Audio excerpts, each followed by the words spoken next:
Hey, welcome back to the channel. Today is just going to be a quick unboxing of a pistol that I picked up today.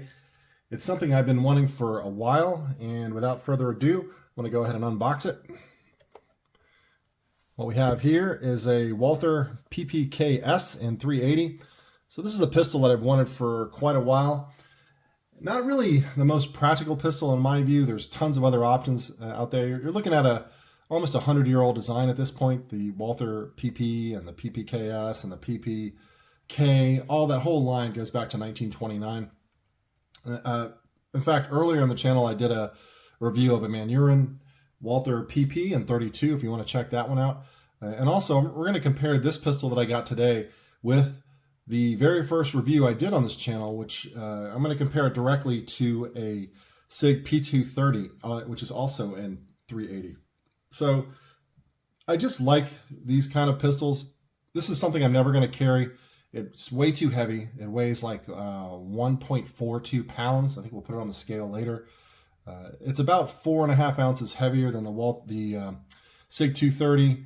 Of course, that's to be expected. This is an all stainless steel gun. There's no alloys here at all. The weight feels nice in the hand. These are kind of snappy shooters. The PPK being the snappiest of all of them. This is an Interarms import. So this gun actually dates back to 1994. We'll go ahead and pull out some of the weathered paper that you see in here. So you're looking at almost a 30-year-old Walther. I kind of like this generation, kind of a little bit more so than the new ones. You can look at this old manual. Now, of course, nothing has changed in here. It's the same old stuff that you would see today. But this is all original from 1994, as we'll see. This is always nice to have. I always like getting these old pistols with everything that they ship with. A lot of times these kind of pistols, if they were carried, especially or used heavily, a lot of the stuff just kind of falls by the wayside. So here's the original test target from November 17th, 1994. And then you see where it patterned. And some people say that the Interarms guns are a little bit nicer quality and a little more reliable than the later generation pistols.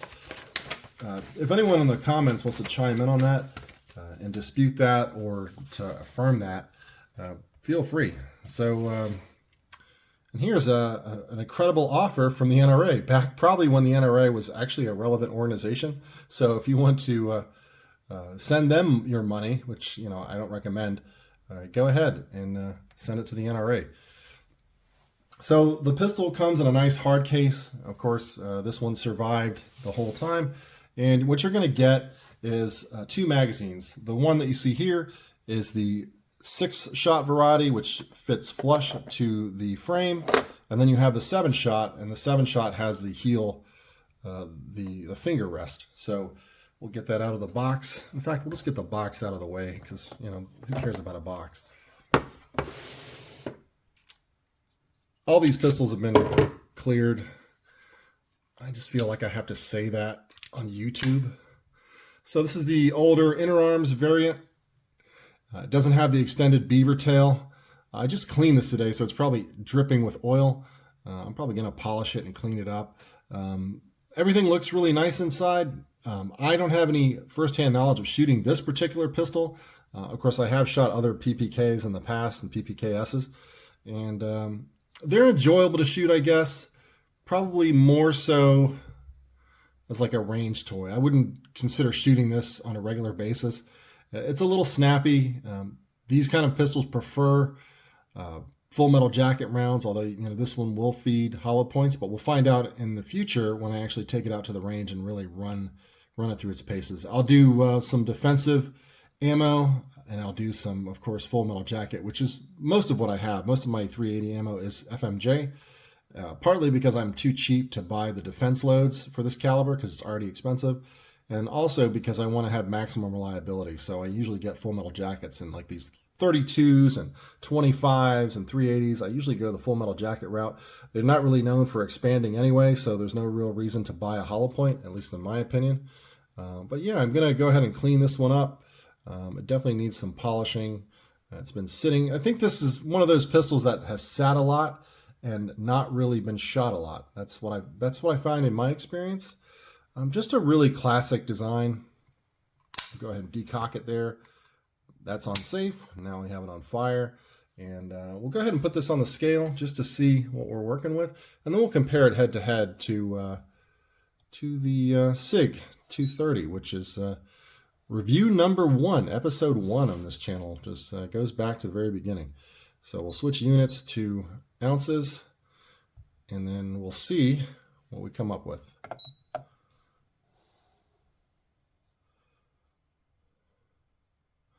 All right, well, we'll do it in pounds, I guess. So 1.31 pounds. We'll go ahead, and that's without a magazine.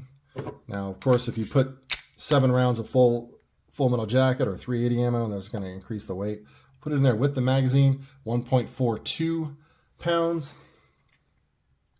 And for comparison, we'll go ahead and pull off the SIG 230, which I also don't shoot very often, 1.14 pounds. So both of these have the same magazine capacity, and both of them are, you know, I don't know. Honestly, now that I've got the P230 in front of me, you've got an alloy frame, and we'll go ahead and put these